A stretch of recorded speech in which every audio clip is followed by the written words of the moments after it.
สบายดีทุกคนมื้อนี้เราจะมาเฮ็ดสลามให้เบิ่งกันเนาะวันนี้ก็มาอยู่กับอาร์มี่อีกแล้วเนาะโอเคเราจะซื้อแบบ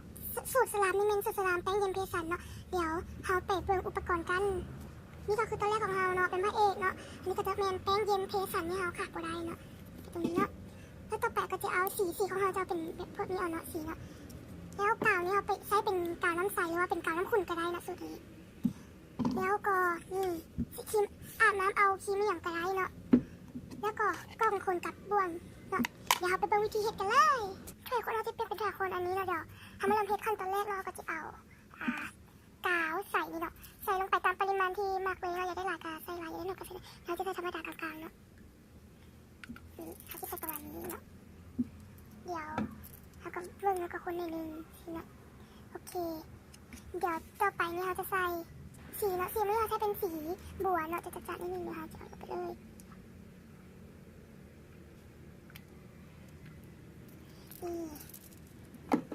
ไม่ดูที่เรากับคนให้มันเข้ากันให้มันเป็นสีที่เราต้องการเลยเนาะโอเคเมื่อคนให้เป็นสีแล้วเดี๋ยวเราจะใส่สบู่ครีมอาบน้ำกันเลยสบู่ของเราวันนี้เราจะใช้เป็นสบู่โปรเทคเอาเนาะเราจะใช้เป็นเอี่ยมก็ได้เนาะใส่ประมาณไป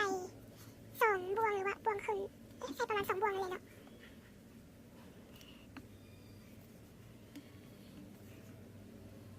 โอเคประมาณนี้นะเดี๋ยวคนให้มันเข้ากันเลย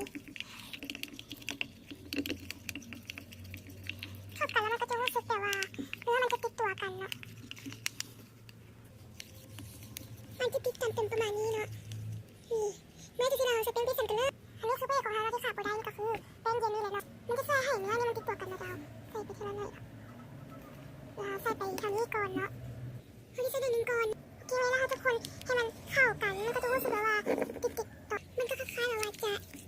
ติดกันเราต้องใส่ทีละหน่อยเนาะเดี๋ยวใส่แป้งพิเศษอีก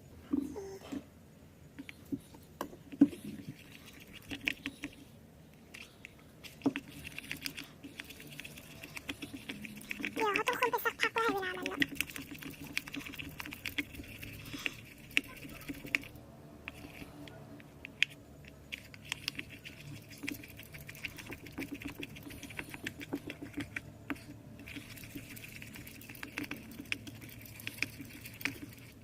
มันก็จะรู้สึกว่ามันจะติดตัวนิดนึงแล้วเนาะ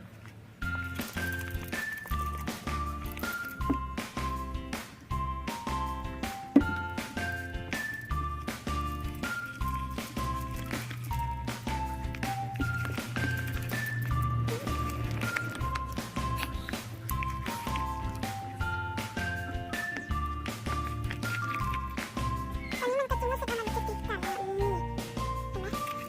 รู้สึกเดี๋ยวเราคนไปอีกนิดนึงเดี๋ยวเต้มาได้เนาะเขาจะทำให้เบิ้งโอเคเดี๋ยวเราจะลองยกขึ้นมาเบิ้งจับขึ้นมาเบิ้งเนาะอุ๊ยค่ะมันจะมาติดมือเราจริงเนาะเอ้ยดูป่ะนุ่มมากเลยค่ะสูตรนี้นะอุปกรณ์ไม่ยากเลยมีแค่แป้งเจสันคือผสมอาหารแล้วก็สบู่แล้วก็แค่นี้ก็เสร็จแล้วนะคะมันไม่ได้เยอะอะไรเลยตรงนี้ลึกขึ้นมากเลยตอนแรกจับนะคะก็มันจะติดมือมากเลยนะคะก็เลยเอาแป้งใส่นิดนึงแต่นี้นะคะก็ไม่ติดแล้วค่ะนี่เลยเองนะคะสนุกมากเดี๋ยวเราไปจิ้มให้กันดูกันเลยสนุกอ่ะ